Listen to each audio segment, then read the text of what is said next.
What I found in my research is that there's a series of qualities that self-made millionaires have. If you have these qualities, your success is virtually guaranteed. The first is to develop a clear sense of direction. You can't hit a target that you can't see. You've got to know what you want in every area of your life. Some years ago, I worked with the Hunt Oil Company in Texas. The Hunt Oil Company was founded by H.L. Hunt, who became the wealthiest, self-made, multi-billionaire in the world.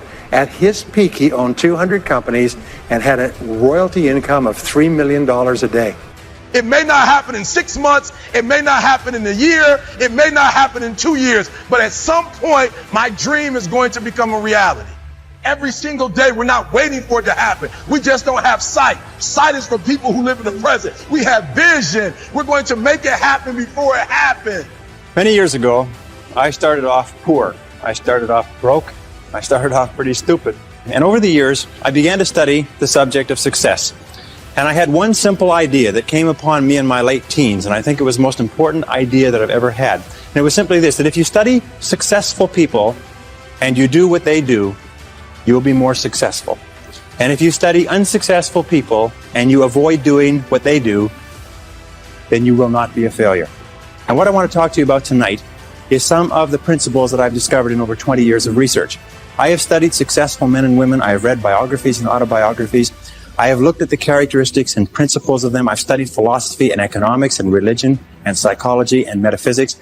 And I've come to 10 key qualities. Now, there may be more and there may be less, but I find that each of these 10 qualities that successful men and women have, that if you have these 10 qualities, there's nothing in the world that can stop you. Everybody wins and no one loses. Our first interest is to survive.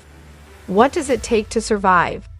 Our second interest is to succeed. What does it take to succeed? What does it take for me personally to survive and to succeed?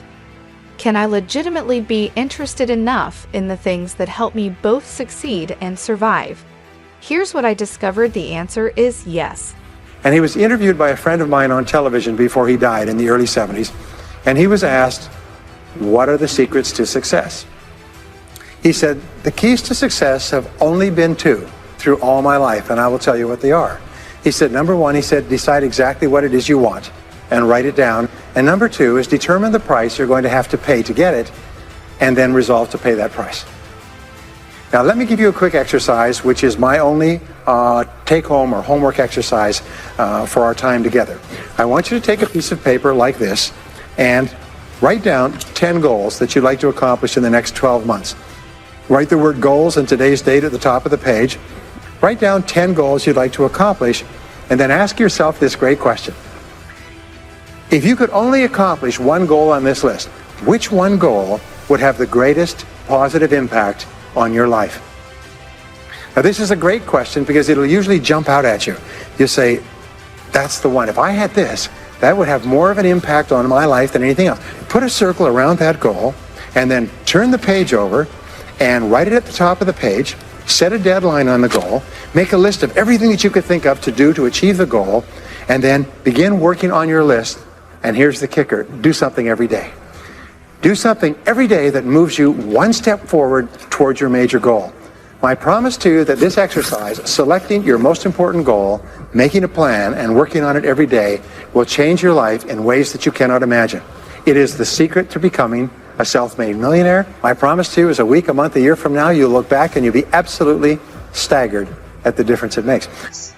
You got to write, even if no one published your book, write, because that was given to you to do. Everything in you is telling you to stop, to give up. Every muscle is aching. And you're saying to yourself, You can do it. Where you are is temporary. You will not be there for the rest of your life. all the people couldn't see it. A lot of people didn't believe it. You were attacked. You were criticized. People were opposing you, but you kept on doing it. It was hard. It was rough. It was difficult. But to you, it was worth it. So let's talk about these principles. The first principle is clarity. So it means clarity of thinking. It means thinking clearly, and it extends from thinking clearly to a series of other things. With regard to clarity, it means the ability to determine exactly what it is that you want to be, have, or do in life. And the more I study successful men and women, the more I find that every single one of them, the top 5%, are very clear about where it is they're going and what it is they want to accomplish. And when I look at unsuccessful men and women, or men and women who seem to be unhappy and floundering, I find that almost invariably they have a very, very limited sense of direction, sometimes no sense of direction at all. As they say, if you don't know where you're going, any road will take you there. If you do not have clear, specific goals for your life, you are doomed forever to work for people who do. And that seems to be the case. And yet only 5% of people have goals. So the key starting point with regard to clarity is to know where it is you're going and what it is you want to be and what it is you want to have and what it is you want to do. The second key with regard to clarity is decisiveness. Be decisive. I have never met a successful person who was indecisive, and I've never met a failure who is decisive.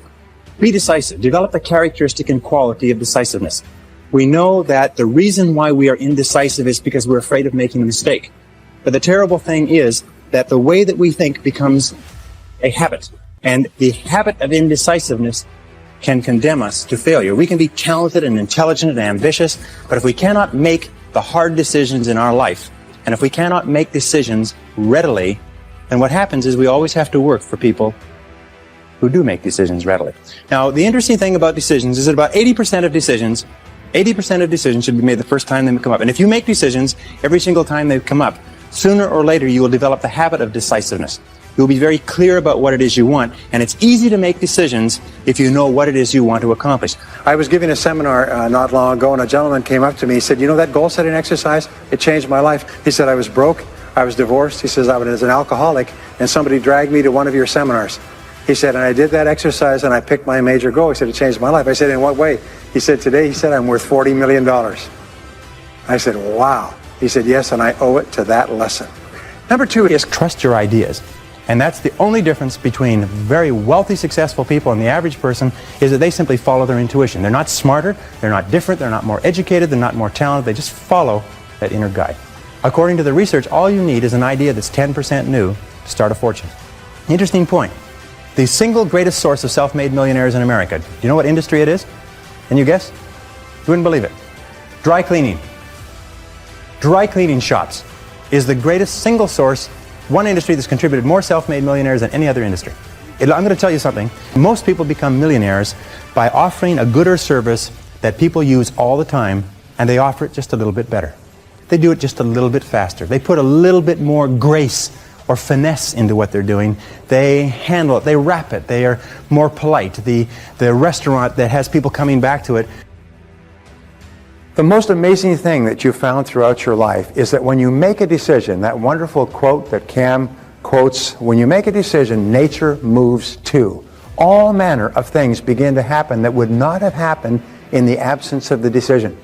So very often you'll make a decision either to get in or get out, either to do it or not do it, to make a commitment or walk away, and that commitment suddenly triggers a whole series of activities and actions like dominoes. They just start to click. You get phone calls, and you get letters, and you get emails, and all kinds of things begin to happen immediately after you make a very clear decision, which means that you set a very clear goal.